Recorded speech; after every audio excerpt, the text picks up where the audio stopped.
So our next topic is much happier on the other end of the spectrum.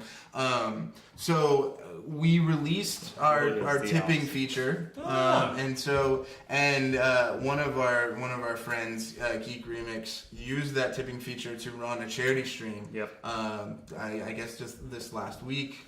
Not this week, but last week. Yeah, she gave 100%. 100% to charity. And it was awesome. People showed up in droves. She was playing Life is Strange. Mm-hmm. Yeah. People, she had a lot of concurrence, and people were giving on a regular basis. It was really cool. Yeah. They were very into it. And I think, it was interesting to see that happen on our platform, but also I think just interesting to watch the way that streaming and the way that gamer culture is so willing and so generous with their resources when it comes to charity and when it comes to events around charity. Yeah.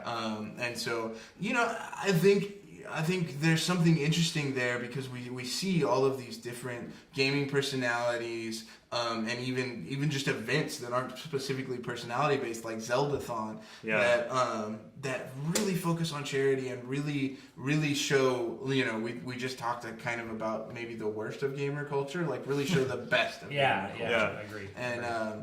And so, like, why I think the question here is, like, why is it that streaming in particular is just such a great medium for this? Man, when we talked about this before the show started, we discussed these topics a little bit, and my mind immediately went to the like NPR or public television, and even like those phone-a-thon fundraisers they would do. Yeah. And so you would like tune in and be like, dude, I don't want to watch some dude sitting answering a phone or whatever and all this stuff. This is terrible. It's like, so why? Like, it's the same thing, right? Yeah. Like you're giving money for a cause or whatever, and it's like, so why is Twitch streaming like not boring? Yeah. Right. And I think a lot of it comes from that direct engagement. I think makes giving there's a barrier. If I'm on the if I'm driving my car, listening to the radio and NPR is raising money or whatever, like there's a barrier between me and that person and what they're doing and their cause. Yeah. And like I think even if NPR did something that was like, hey, we're going to give 100% of what we raise on this pledge drive to some really great, awesome charity that nobody can find a fault with. Yeah. Like, I'd still be like, I don't know, I'll do it later. I'm going to do my phone out and call. Yeah. But like sitting in a stream, one, it's easy. Yeah. I go to a link, I click a button, I've given somebody some money. Yeah. But two, it's like you're a person, and I know you, and I can talk to you, and I can say hi to you, and you'll say hi back, and you're doing this thing for a cause, and I want to help you with your cause. Yeah. And I think that's a big distinguishing difference between doing this on live streams and doing it anywhere else. Yeah, and I think even the most successful charity events in other places call out people that give gifts. Yeah. Like on the radio and stuff. Oftentimes there are people raising money. It's like they'll say, "Oh, Jim just gave $50," or Steve over in Murfreesboro gave $400 this month, or whatever. And I think that recognition carries over into the live streaming aspect. Obviously, I mean that tips for just in general. But then when you get the charity aspect, not only do you feel good about what you did because you helped some people, you're helping your content creator help some people.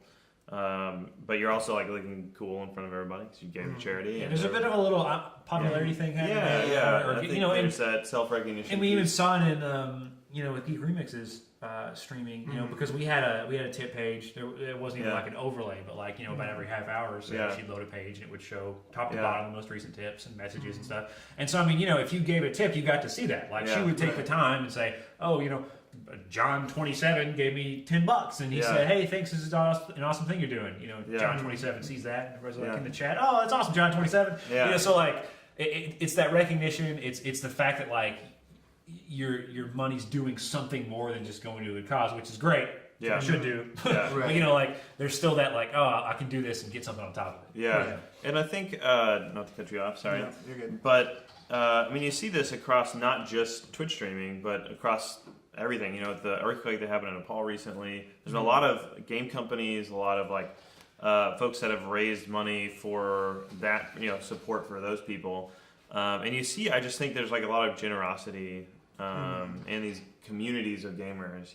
We posted about, Greg posted about one on Twitter last night. I think it was, I can't remember which which group it was that raised $100,000 for charity, and then Bungie announced yesterday that their community raised over $1 million for charity for Nepal. And so you just get, and in those things, usually you get something in the game, or a little trinket, or like some kind of like, in Destiny, it's like some kind of like, armor pieces and stuff. They go, oh, you're the charity guy, That's cool. and so you get that recognition again. But I just think there is a lot of generosity in the community of gamers, and helping them as a community rise up and accomplish something and give to other people. It's cool. Absolutely, and I think there is something to this idea that we always talk about how gaming video in general and content creation around games comes down to typically the personality of the gamer. Greg is saying it was EVE Online that raised $100,000, but so I think that too, having these personalities on stream, playing for charity and asking people to give to charity, I think there's this kind of like there is this kind of this way that we relate to those people, and we do feel like we're friends with those people, and like if they're going to do it, it's kind of like you're a group of friends and one of your friends says, we really need to get involved in this, so I'm gonna go help out over here, and you're like, well, yeah, I'm gonna go too. And I think there is that aspect of this where you are in a stream, and this guy that you very much relate to, or this girl that you very much relate to, is saying, this is something I'm doing, and I want you guys to come with me, and you feel like, I should go along, I should come with. And so I think that's one of the great things about these communities, especially around streamers, is that there is this kind of community feel, and there is this. It's not just a celebrity on TV asking you to give to something. It's a buddy of yours, or you feel like it's a buddy of yours. There's a relatability factor there. Yeah, totally. I won't call it peer pressure, but I think it adds to this I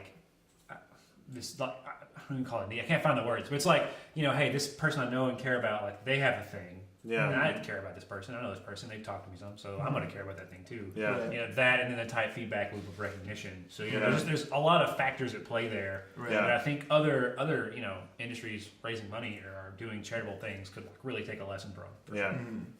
Absolutely. So I think as live streaming proliferates across other verticals, I think you'll see this happen across other verticals as well. Yeah, I think it's just like you were saying, the ability to be there in the moment. This person that you relate to and that you are talking to is asking you to do something, and you're getting some recognition for doing it. I think that's going to be a really positive force, not just with gamers, but also with musicians and anybody else who's doing any sort of live streaming. So, and I'll say one last thing too, that I think these influencers, which they don't like to be called and no one likes to call them, but they have influence. It's really impressive to see them like understanding that they do have influence and then using it for something positive. I think that's really great, and I think that's a cool aspect of this culture of streamers, is that they do oftentimes take that influence and use it for something positive. I think our generation is very important to us, that the stuff we do make an impact on other people in a positive way. I think that's a big thing about like millennials or whatever, and so like it's fun to see that play out on streams, and I think it's only going to get bigger. As it gets bigger, it's going to and it's easier to do, like platforms like ours and other tip platforms like that make it really easy to give to charity. That that's a big transformative thing. Like the ease at which they can make a difference is much greater. So it's cool. Yeah, absolutely. So good job, guys. Keep it up. Keep raising that money. Keep raising money for charity.